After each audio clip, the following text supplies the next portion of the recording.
안녕하세요. 저는 결혼했다가 남편의 외도로 이혼하고 혼자가 된 30대 후반 여성입니다. 남편과 결혼 후 아이가 생기지 않아서 시댁에서 눈치 보며 살아야 했는데요. 그런데 그보다 더 견디기 힘들었던 건 남편과 제 친구의 배신이었습니다. 힘들 때마다 친구에게 속마음을 털어놓으며 위로받고 또 위로해주던 사이였는데 어느 날 그 친구가 저에게 이런 말을 했습니다. 네가 못하는 걸 내가 대신해줬는데 고마워해야 하는 거 아니야? 저 대신 남편의 애를 가졌다며 이혼하라고 하더군요. 애를 못 갖는다며 여자로서 제 역할도 못한다고 막말하는 그 친구 앞에서 저는 꾹 참았습니다. 그러니 그 친구는 완전히 자기가 이겼다고 생각했을 겁니다. 그런데 아니었어요. 2년 뒤 아이 돌잔치에 가서 저만 알고 있던 비밀을 터뜨렸거든요. 그러자 배꼽 잡을 광경이 펼쳐졌는데 제가 어떤 결혼 생활을 했고 또 2년 뒤 터뜨렸다는 그 진실은 무엇이었는지 바로 그 얘기를 시작해 보겠습니다. 남편과 제가 결혼할 수 있었던 건 서로 통하는 게 많았기 때문이었습니다. 서로 인서울대학에 회사도 둘 다 알아주는 기업에 다니고 있었고요. 또 양가 집안 형편도 좋은 편이었습니다. 그래서 결혼할 당시 돈 때문에 어려운 것도 없었어요.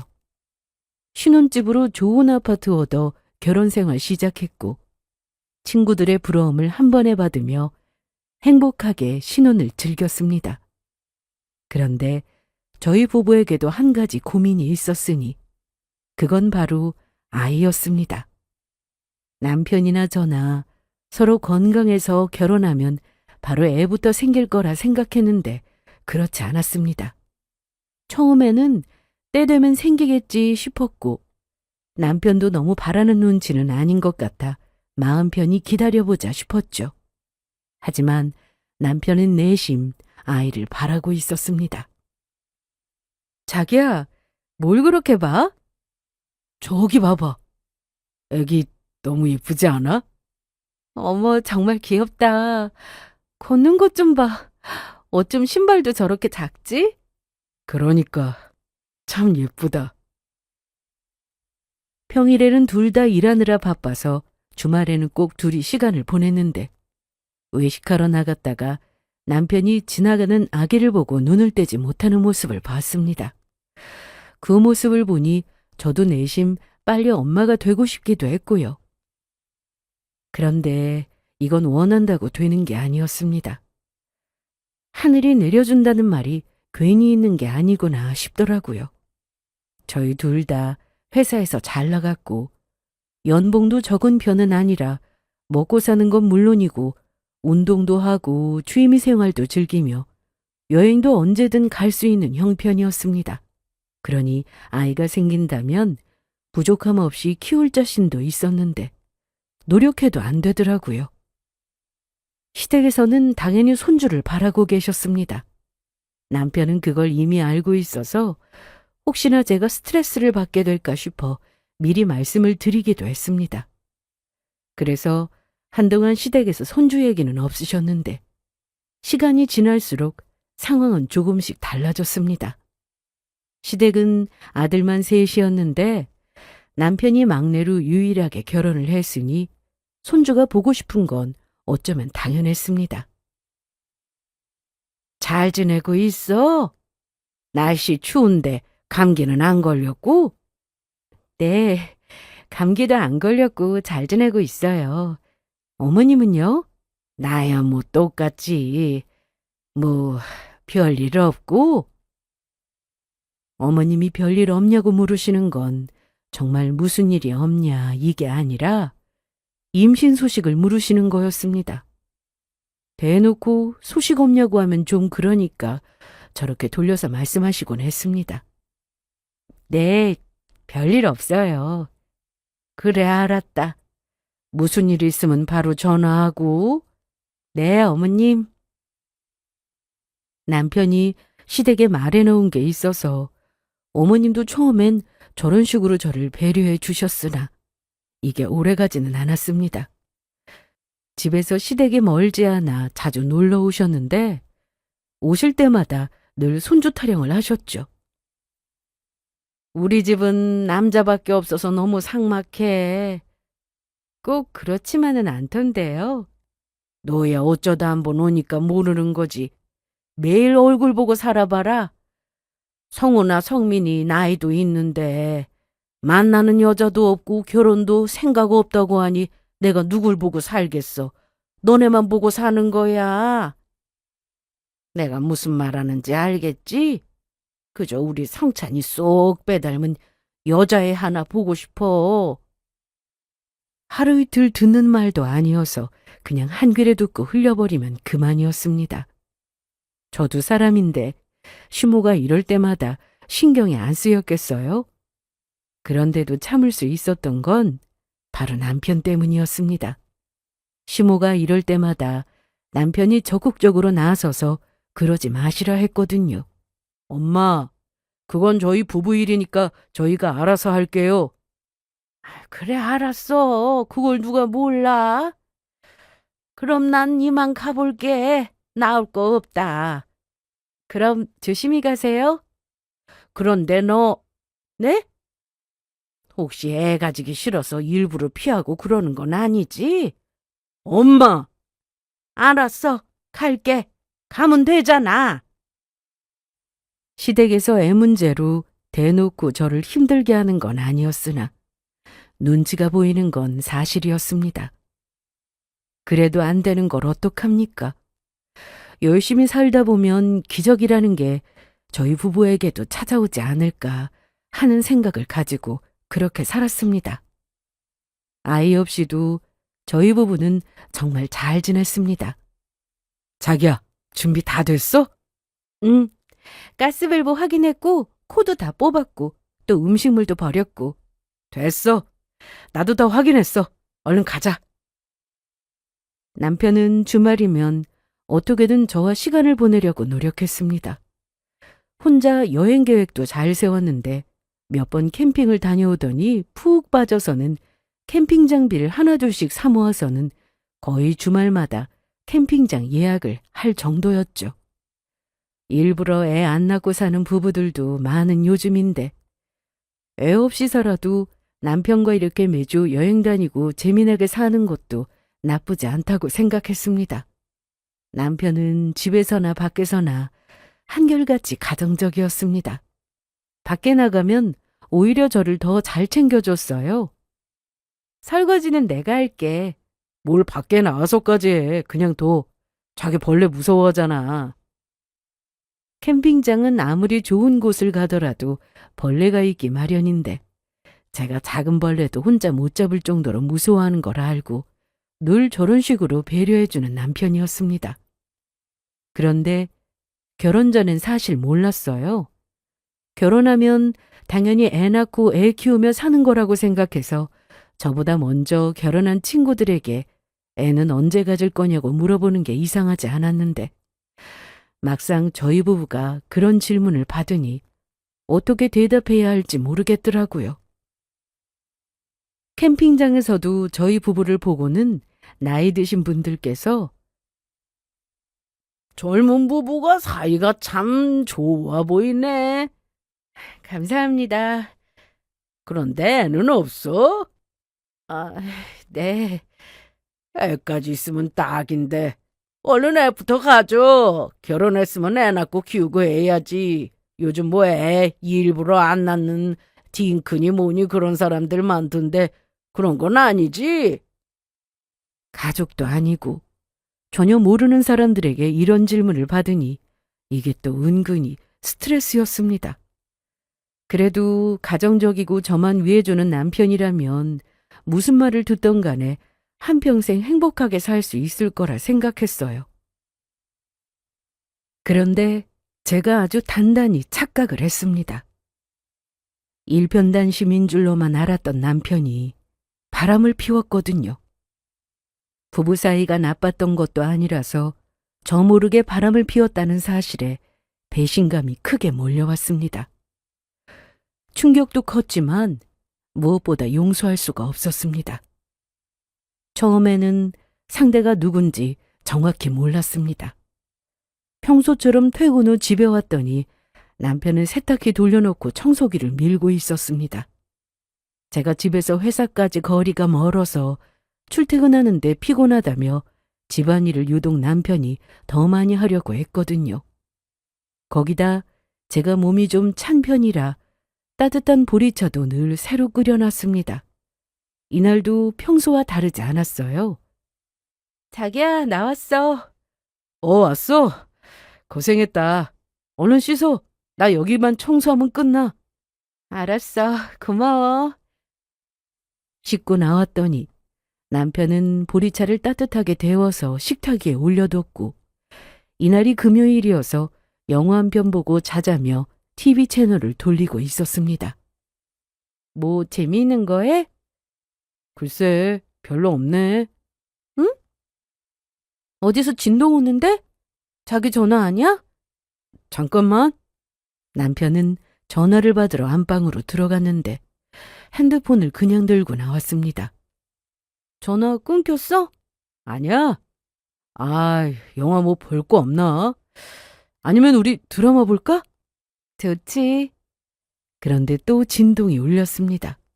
하지만 남편은 받지 않았고 급하게 주머니에 넣는 모습이 이상했어요. 왜 전화 안 받아? 안 받아도 돼. 광고 전화야, 스팸. 그래? 제 앞에서 핸드폰을 숨긴 적이 없던 사람이었는데 생각해보니 지난 몇 달간 집에 와서 핸드폰을 본 적이 거의 없었던 것 같았습니다. 그래도 필요한 전화나 문자 아니면 핸드폰을 붙들고 사는 사람이 아니어서 크게 신경 쓰지 않았는데 이날은 유독 느낌이 이상했습니다. 한참 채널을 돌리다가 새로운 영화가 하길래 보기 시작했는데 제가 소파에서 남편 팔베개를 하고 누웠다가 깜빡 잠이 들었더라고요. 그러다 남편이 전화를 받으러 일어났고 그때 저도 잠에서 깼습니다. 왜 그래? 아니, 전화 좀 받고 올게. 이 시간에? 집에서 받지. 아니, 좀 답답해서 바람도 좀 쐬고 오려고. 시계를 보니 12시가 넘었고 전화가 왔으면 그냥 받으면 되는데 나가서 받는다고 하니 그게 또 수상했습니다. 이날 유독 느낌이 이상했던 저는 전화를 받고 들어온 남편에게 별다른 티를 내지 않고 모른 척하다가 잠든 걸 확인하고 핸드폰을 열어봤습니다. 그랬더니 어느 여자와의 잦은 통화 내역과 주고받은 문자, 그 외에 야한 사진들까지 사진첩에 가득한 걸 확인했습니다. 딱 보니 대충 1년은 넘게 외도를 했더라고요. 이날 가슴이 두근거리고 몸은 바들바들 떨리는데 어떻게 해야 하나 순간 머리가 멍했습니다. 원래 늦게 들어오고 외박도 하고 나가서 노는 거 좋아하는 사람이었다면 제가 진작에 의심했을지도 모릅니다. 그런데 남편은 늘 퇴근하면 집으로 바로 왔고 주말에는 언제나 저와 시간을 보냈으니 어떻게 의심이라는 걸 할 수 있겠어요? 충격도 받았지만 너무 화가 나서 당장 남편을 깨워 소리부터 질러대며 화내야 하나 싶었는데 그 전에 이 여자가 대체 어떤 사람인지 그걸 알고 싶었습니다. 어떤 여자길래 바람이 난 건지 그게 궁금하더라고요. 또 괜히 아는 척 했다가 두 사람이 어떻게 나올지 알 수 없는 상황에 지금은 모른 척 하는 게 맞다고 결론을 내렸습니다. 그리고 이날 저는 아침 해가 뜰 때까지 꼬박 날을 세웠습니다. 남편은 당연히 모르고 있었습니다. 아침에 일어나서 평소처럼 저에게 잘 잤냐고 하며 출근 준비를 했는데 표정 관리가 안 됐던 저는 최대한 남편의 얼굴을 보지 않았습니다. 그날 이후 저는 매일같이 살떨리는 시간을 보내야 했습니다. 매일 밤마다 남편의 핸드폰을 들여다봐야 했거든요. 이게 말처럼 쉬운 건 아니었습니다. 남편은 회사에서 가는 중요한 출장을 제외하고는 칼퇴근 후 집에 바로 왔기 때문에 제가 핸드폰을 볼 기회는 많았지만 남편이 늦게까지 안 자면 제가 먼저 잠드는 날도 많았습니다. 그래서 며칠간 새로운 증거를 확인하지 못하고 보내기도 했는데 잠 안 자고 버텨가며 핸드폰 확인하고 블랙박스 확인하고 또 이메일에 카드 사용 내역까지 싹 다 뒤져가면서 드디어 상간녀의 정체를 알아냈습니다. 여기서 저는 또 한 번 큰 충격을 받았습니다. 그건 바로 제가 아는 사람이었거든요. 저에게는 여고 시절부터 소중했던 많은 추억을 공유한 친구가 있었습니다. 대학을 가고 사회에 나와서도 계속 연락하며 지냈는데 그래서 친자매만큼이나 더 마음을 나눴던 그런 친구였죠. 제가 남편을 만나 오랜 연애 끝에 결혼했을 때도 그 누구보다 축하해주던 친구였고 그래서 저희 집에도 종종 놀러 오곤 했습니다. 결혼 후 아이가 생기지 않아 고민일 때도 친구에게 속마음을 다 털어놓고 위로받으며 둘도 없는 친구라 생각하며 살았는데 이 친구가 제 남편과 바람이 났습니다. 살면서 이렇게 사람이 독해질 수 있을까 싶을 정도로 친구도 남편도 가만두고 싶지 않았습니다. 그냥 다 부셔버리고 싶었어요. 드라마 대사로도 유명한 말인데 이런 말을 제가 실제로 하게 될 줄은 몰랐습니다. 남편이 그렇게 가정적이었는데 대체 언제 바람을 폈냐고요? 정말 바람은 필 마음만 있으면 어떻게든 피우더라고요. 두 사람은 회사 점심시간에 주로 만났습니다. 그리고 남편이 출근 후 외근을 나가서 둘이 만나기도 했더라고요. 바람이라는 게 꼭 한밤중에만 피는 건 아니었으니까요. 증거도 있겠다. 이제는 말해도 되겠다 싶었던 저는 당장 전화해서 어떻게 된 거냐고 퍼부을까 한 100번쯤 고민했다가 괜히 변명을 만드는 시간을 주는 것 같아 겨우 참고 들어오기만을 기다렸습니다. 평소처럼 저를 보고 웃으면서 들어오는 남편에게 먼저 얘기를 꺼냈습니다. 당연히 처음에는 펄펄 뛰면서 말도 안 되는 얘기라고 했습니다. 무슨 소리야? 내가 무슨 바람을 피워? 지은이 만났잖아. 박지은! 내 고등학교 동창! 네가 사람이냐? 제가 친구의 이름을 얘기하니 남편은 사색이 되었고 제 눈을 똑바로 쳐다보지 못했습니다. 그런데 이내 빌기 시작했죠. 예전부터 걔가 나 유혹했어. 뭐라고? 정말이야. 우리 집에 놀러 온 날 맥주 한 잔 마시면서 얘기하는데 네가 잠깐 화장실 간 사이에 내 다리에 손 올리고 외롭다는 둥. 그걸 지금 변명이라고 하고 있어? 그래서 그땐 나도 화내면서 그러지 말라고 했어. 정말이야. 남편은 처음에는 친구가 유혹하는데도 뿌리쳤다고 했습니다. 그러다 자기도 남자라서 어쩔 수 없이 넘어갔다고 하는데 이 말이 저를 더 화나게 했습니다. 남자라서? 네 말대로면 이 세상 모든 남자들이 다 바람 피워야 정상이겠네? 안 그런 사람도 분명히 있겠지만 안 들키고 바람 피우는 유부남도 솔직히 많을걸? 그걸 지금 말이라고 하고 있어?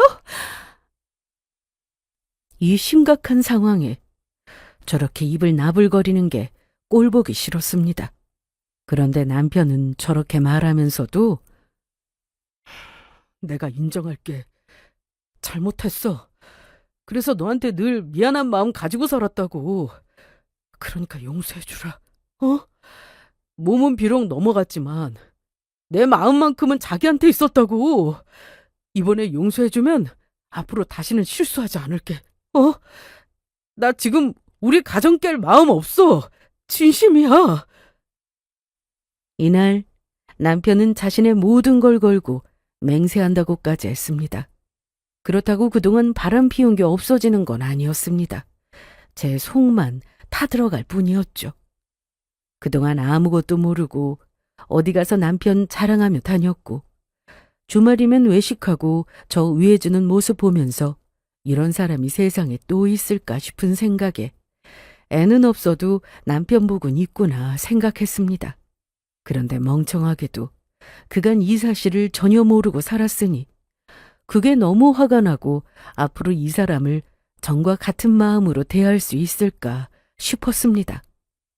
그런데 상간녀인 제 친구는 남편의 말과 많이 달랐습니다. 다음 날 친구를 만났는데 저한테 미안해하기는커녕 정말 뻔뻔했습니다. 나랑 성찬 씨, 네가 생각하는 그런 가벼운 사이 아니야. 성찬 씨? 아직 서류 정리도 안 했는데 내가 여보라고 부를 수는 없잖아. 안 그래? 그래서 나더러 지금 이혼하라고? 잘 알고 있네. 우리 서로 사랑하는 사이야. 그러니까 나랑 우리 성찬 씨 사이에서 그만 물러나 줄래? 이날 서로 사랑했다는 말에 눈이 뒤집혀서 결국 손이 올라가고 말았습니다. 제 손에 뺨을 맞자 친구는 화를 꾹 참는 얼굴이었는데요. 그래, 이 정도는 참아줄게.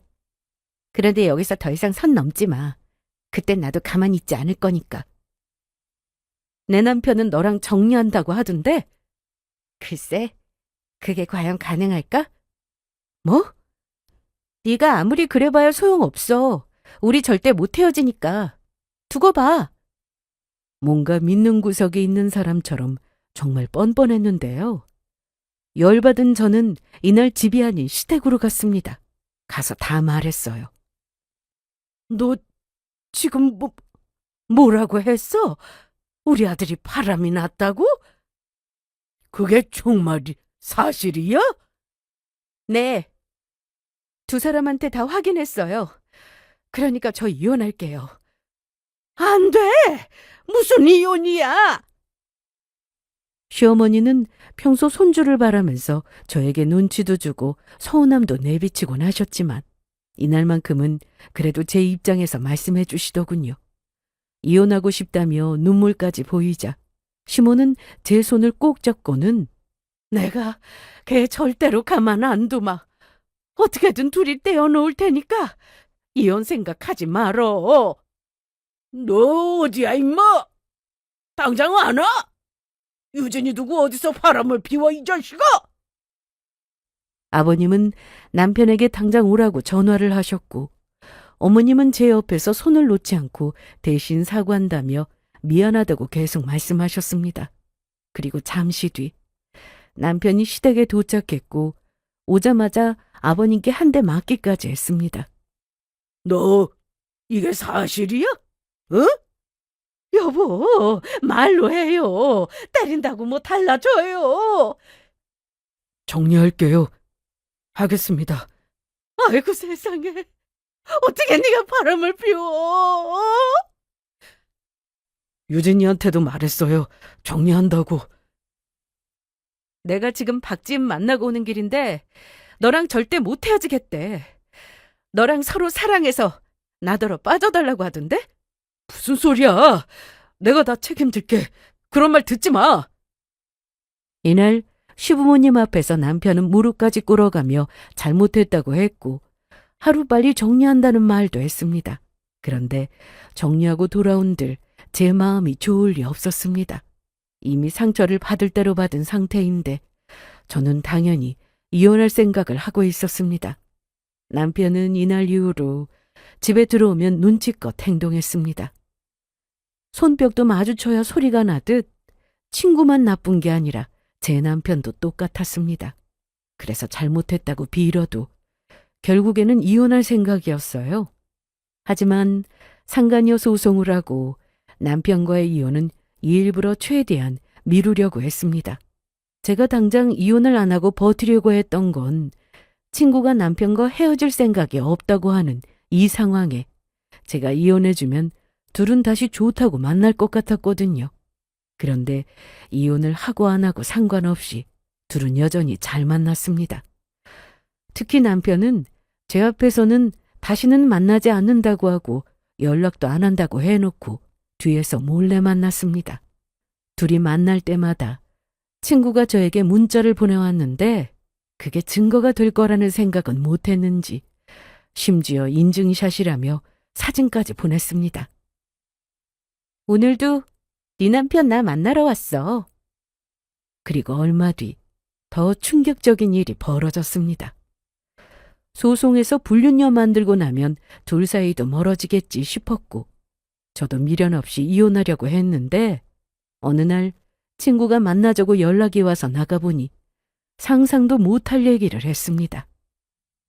친구가 믿는 구석에 있는 것처럼 뻔뻔하게 나온 이유가 있었어요.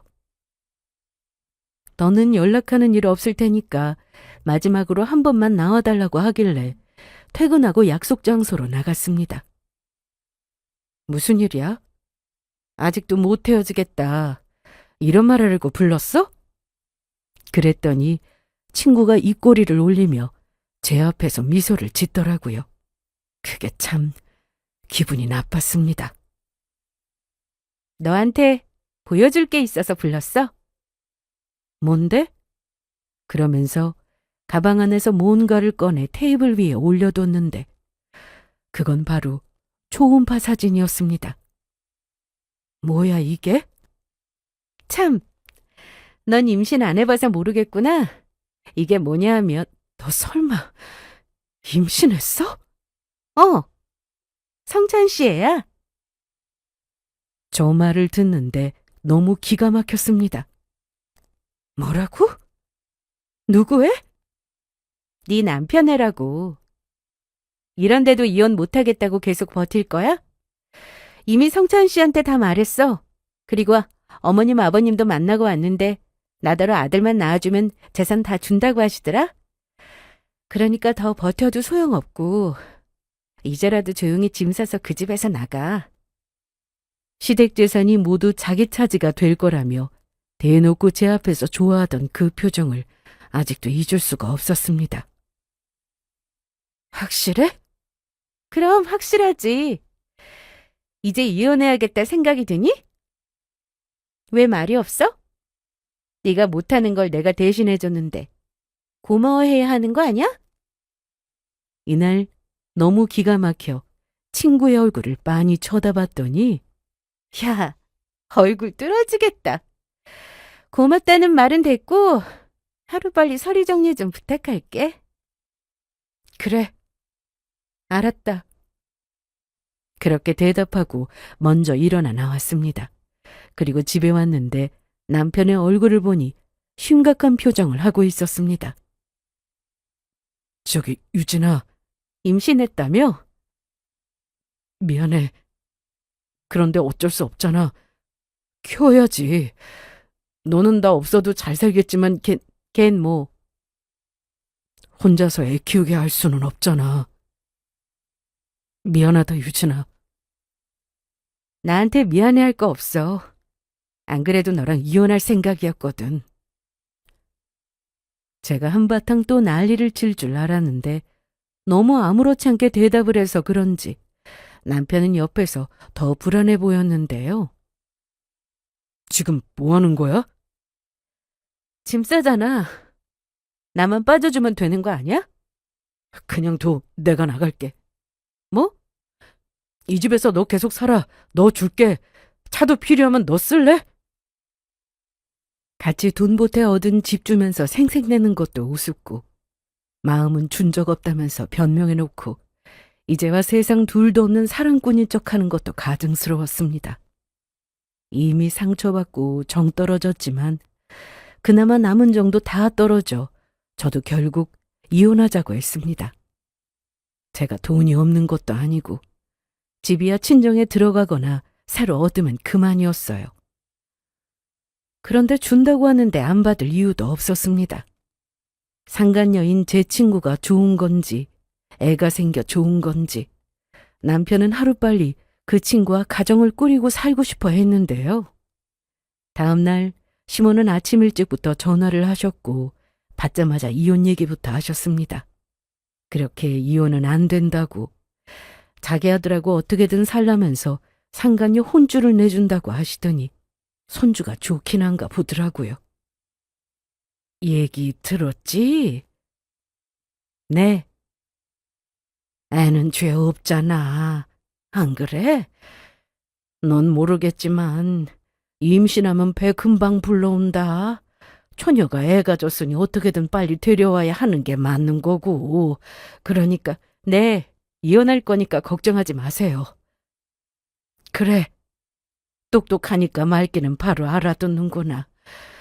그간 내가 섭섭하게 했다면 다 잊고 아직 젊은데 너도 새 출발해라. 뭐 찾아보면 애 못 낳는 거 이해해주는 남자가 어디 있지 않겠어? 일부러 애 안 낳고 살고 싶어하는 남자 만나면 되잖아. 늘 제 편이라 생각했던 시모도 결국 똑같았습니다. 끝내는 마당에 마지막까지 모진 말로 저에게 상처를 주시더군요. 그날 이후 저는 깔끔하게 이혼 도장을 찍었습니다. 전 남편은 따로 집을 얻어 친구와 살림을 차렸고요. 저와 함께한 세월이 1, 2년도 아닌데 빠르게 정리되는 걸 보고는 한편으로는 슬프기도 했습니다. 저도 사람이니까요. 그간 무너지지 않으려고 억지로 참았는데 도장 찍고 나니 눈물이 나왔습니다. 몸도 아파서 일주일을 몸살로 알아눕기도 했습니다. 그런데 딱 일주일이었어요. 금방 털고 일어났습니다. 제 인생이 더 소중했기에 빨리 일상으로 돌아와 저도 할 일하며 그렇게 살려고 노력했습니다. 잘 모르는 사람들은 저를 보고 바보같이 왜 당하기만 하느냐고 할 수도 있습니다. 그런데 따지고 보면 당한 사람은 제가 아니었어요. 물론 저 모르게 외도 저지르고 절 배신한 건 정말 용서 못할 큰 잘못이니 어떻게든 화가 풀릴 때까지 응징해주고 싶은 마음이야 가득했는데 아직 때가 아니라고 생각했습니다. 남편과 결혼하고 1년이 지났을 때 저는 아이가 너무 갖고 싶었습니다. 애를 원래 좋아하기도 했고 이왕 애 낳고 살 거면 젊었을 때 낳아서 있는 힘껏 사랑해주며 키우고 싶었거든요. 그런데 애가 안 생기니 남편과 저는 검사를 받으러 갔습니다. 검사 결과를 들으러 가야 하는 날 남편은 마침 출장 중이라 제가 혼자 갔고 그때 병원에서 들은 말은 무정자증이라고 했습니다. 그 말을 듣고 저는 가슴이 철렁했는데 남편이 알게 되면 얼마나 상처를 받을까 이 생각부터 들었습니다.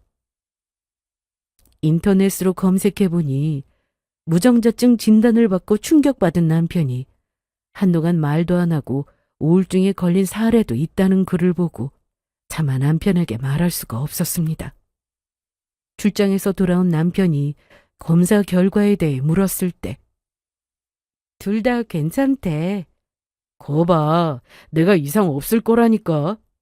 뭐 다른 말은 없었어? 요즘 젊은 부부들도 시험관인가 뭔가 많이 한다던데 우리도 그래야 하는 건 아니래? 어? 그런 말은 없었어. 그럼 너무 조급해하지 말고 기다려보자. 내 친구 중에 20살에 결혼했다는 민수 알지? 걔네 부부 10년 만에 애 생겨서 지금 애 키우고 잘 살잖아. 우리도 좀 늦게 찾아오려나 보다. 그러니까 자기도 너무 스트레스 받지 마. 알았어. 그런데 친구가 제 앞에서 아주 당당하게 임신했다고 하니 그때 얼마나 어이가 없던지. 제가 따로 복수를 하고 응징해주고 하지 않아도 되겠다 싶었습니다. 그렇게 저는 한동안 마음을 추스르며 살았습니다. 몇 달 뒤 출산 소식도 전해 들었죠. 그 소식을 듣는데 생각보다 덤덤했습니다. 그토록 바라던 손주가 태어났으니 전 시댁에서는 당연히 잔치 분위기였을 테고 실컷 행복해하길 바랐습니다. 그 행복이 그리 오래가진 않을 거라는 걸 저는 알고 있었으니까요. 그리고 드디어 그날이 되었습니다. 돌잔치 날이요. 이날을 위해 아주 조용히 이혼 도장을 찍어준 거였는데 생각보다 시간은 잘 가더라고요. 제 일하면서 열심히 살았더니 기다리던 그날도 빨리 찾아왔습니다. 유진아, 내가 보낸 문자 확인했지? 봤어. 고맙다. 그런데 너네 갈 거야? 우린 안 가기로 했어. 그런데 가는 애가 있긴 하겠지. 그런데 너네 초대받았잖아. 친구 남편 뺏어서 애 낳고 돌잔치 하는데 우리더러 가서 축하해주라고? 시간 아까워. 그런데 넌 가서 뭘 어쩌려고? 괜히 가서 욕만 먹고 오는 거 아니야? 그런 일은 없을 거야. 암튼 다녀와서 다시 연락할게. 동창을 통해 돌잔치 초대장을 전해받았습니다. 그리고 그날 깔끔하게 차려입고 시간 맞춰 갔습니다. 지하 주차장에 주차 후 엘리베이터를 타고 올라갔습니다. 5층에 내리니 바로 보이더라고요.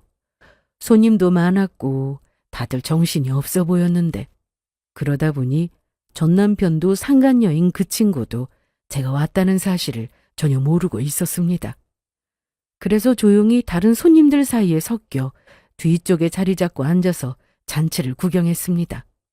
두 사람을 보니 아주 신난 얼굴이었는데 그보다 더 환한 표정을 짓고 있던 사람들이 있었으니 바로 전 시부모님이었습니다. 그토록 손주를 바라던 분들이었으니 당연했습니다. 주변을 둘러보니 제가 아는 사람들도 눈에 들어왔습니다. 전 남편 친구들의 회사 사람들, 거기다 동창 몇 명도 보였고요.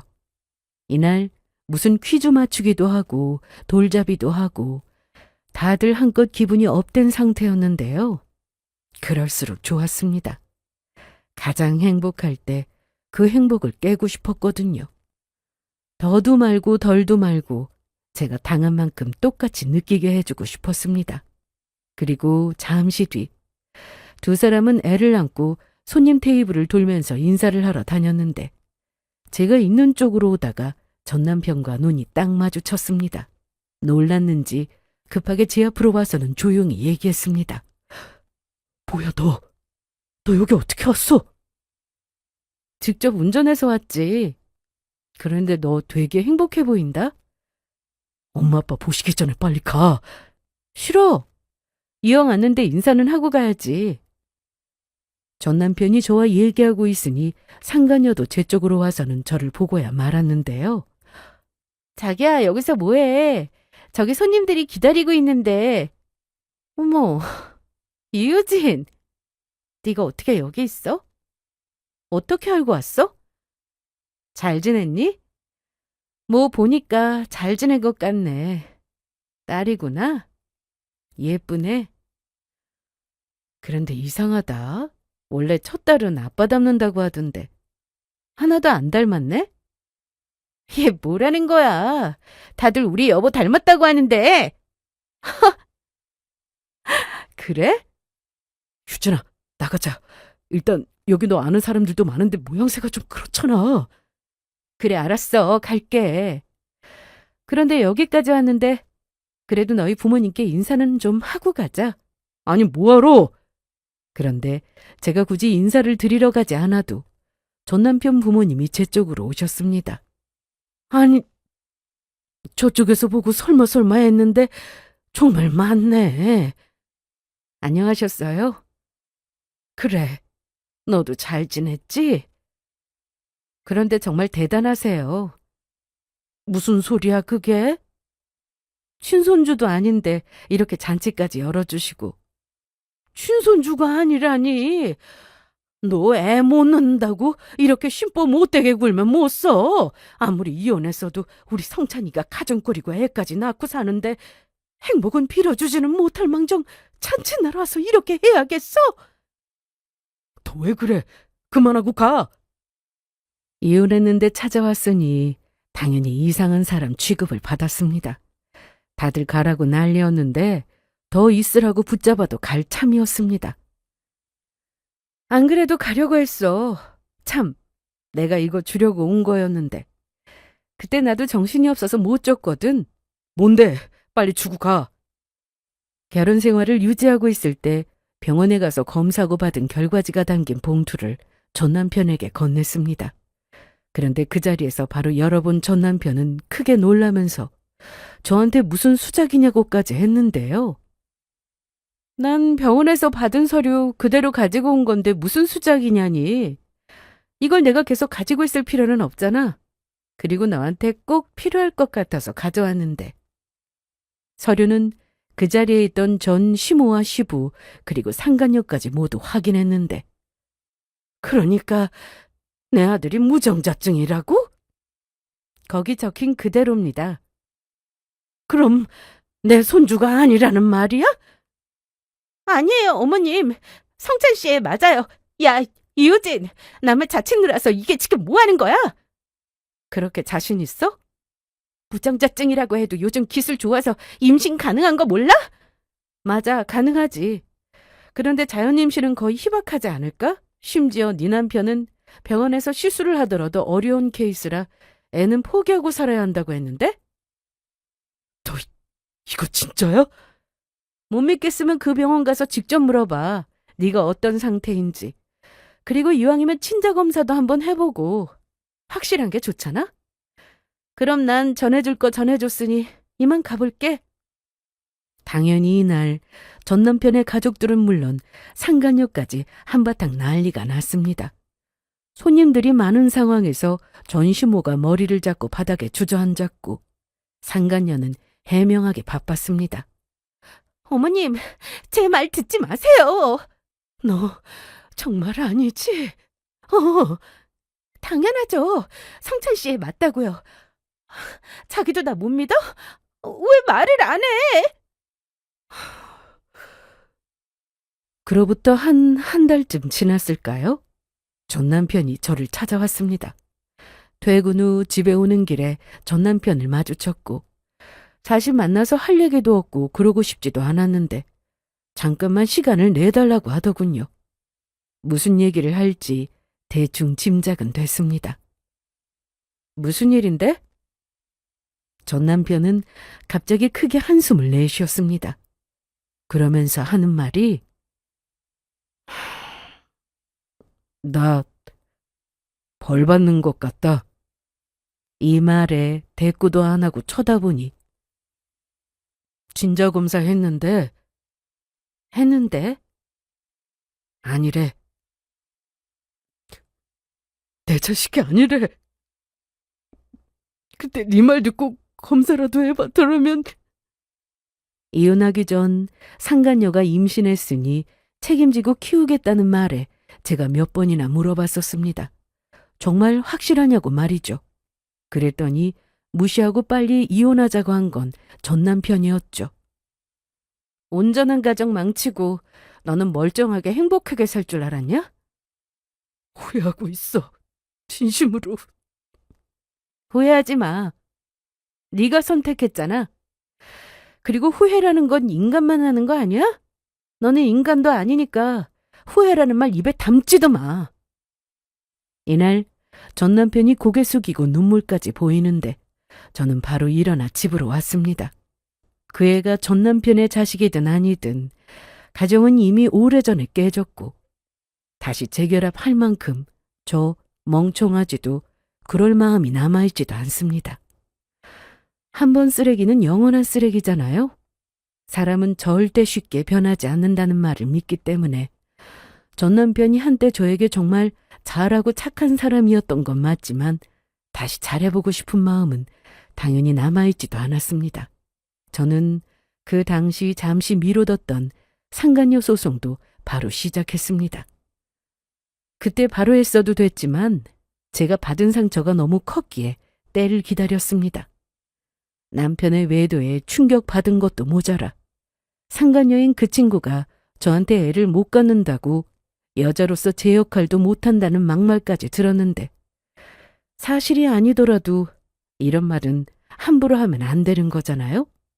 그래서 너도 어디 한번 피눈물 흘려봐야 내 심정을 알겠지 싶어 불임 사실도 공개하고 상간녀 소송까지 진행하게 된 거였습니다. 얼마 뒤 전 남편은 본인 엄마와 함께 저를 한 번 더 찾아왔습니다. 사실 애가 없다는 것 빼고는 전 남편과 저는 그래도 별일 없이 그럭저럭 잘 살았기에 그때가 갑자기 그리웠던 건지 이날 저에게 재결합 얘기를 꺼냈습니다. 뭘 해? 다시 시작하자고. 쉽다 쉬워.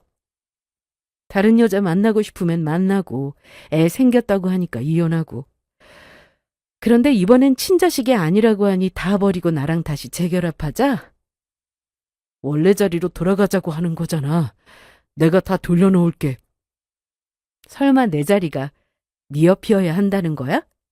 유진아, 그래도 너 내 아들하고 애는 없어도 잘 살았잖아. 아니야?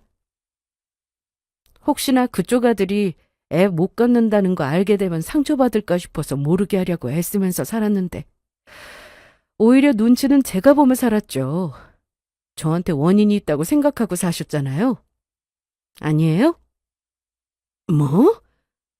늘 시댁에 가면 눈치 보느라 마음이 편하지 않았는데 그건 모르셨나 봐요. 그리고 다시는 찾아오지 마세요. 아, 그리고 이 말 꼭 해주고 싶었는데 이제야 하네요. 뭐 찾아오면 애 못 갖는 거 이해해주는 여자가 어디 있지 않겠어요? 일부러 애 안 낳고 살고 싶어하는 여자 만나면 되잖아요. 기억하시죠? 저한테 하셨던 말씀인데. 그럼 이만 가보겠습니다. 당연히 이날 전 남편은 저를 쫓아나와서는 잘못했다고 했습니다. 길바닥에 무릎까지 꿇고 잘못했다고 비는데 정말 요만큼도 마음의 동요 없이 그냥 꼴도 보기 싫었습니다. 고개 숙이고 제 신발에 손까지 올려가며 제발 자기 좀 봐달라고 하는데 그대로 밀어버렸습니다.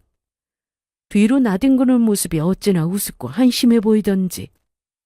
아이고 허리야. 유진아, 아무리 그래도.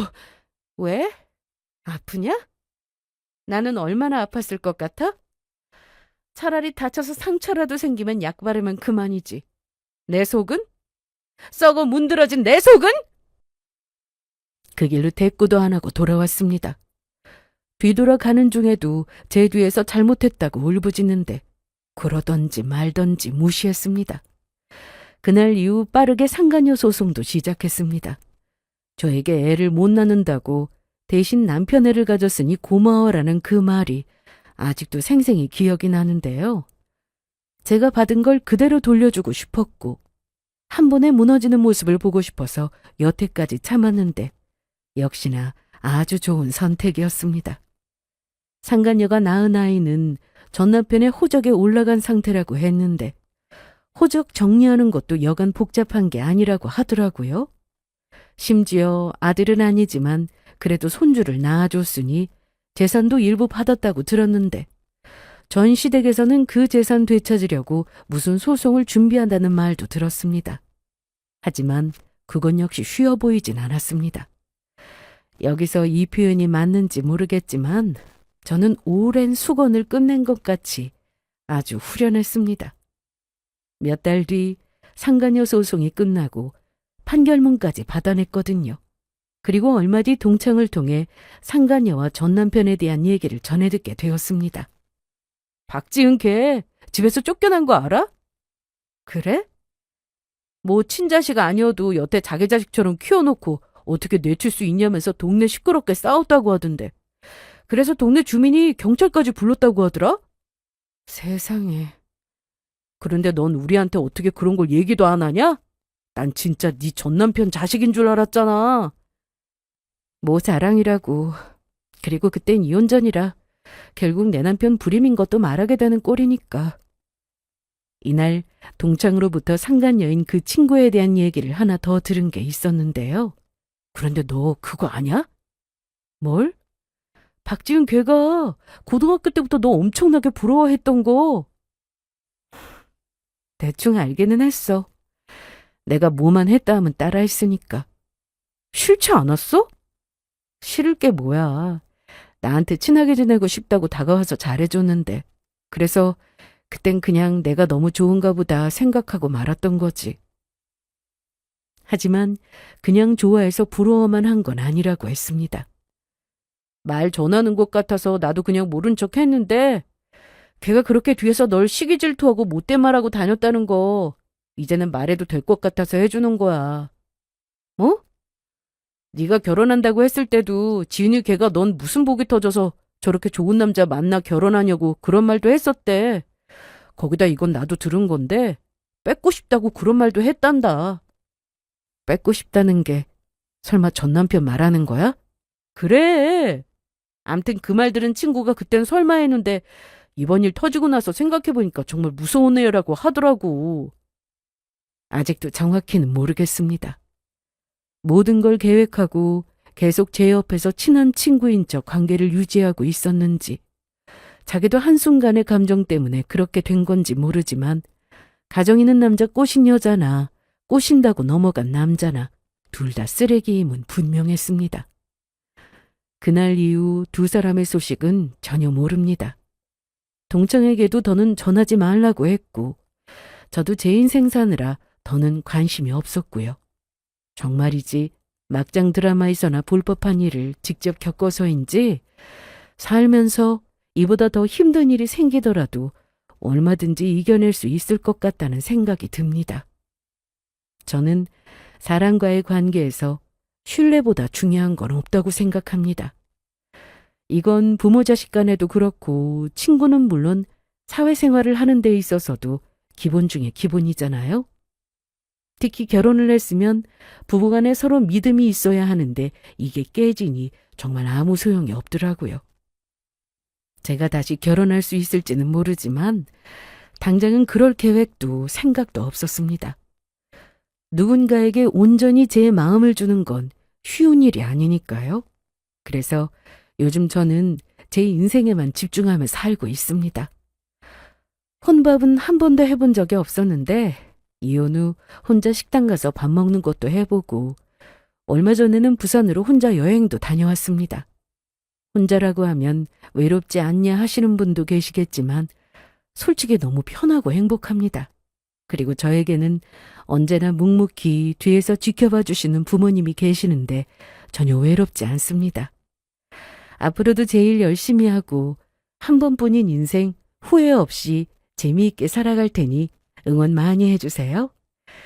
그럼 제 사연은 여기서 마치겠습니다. 끝까지 들어주셔서 감사합니다.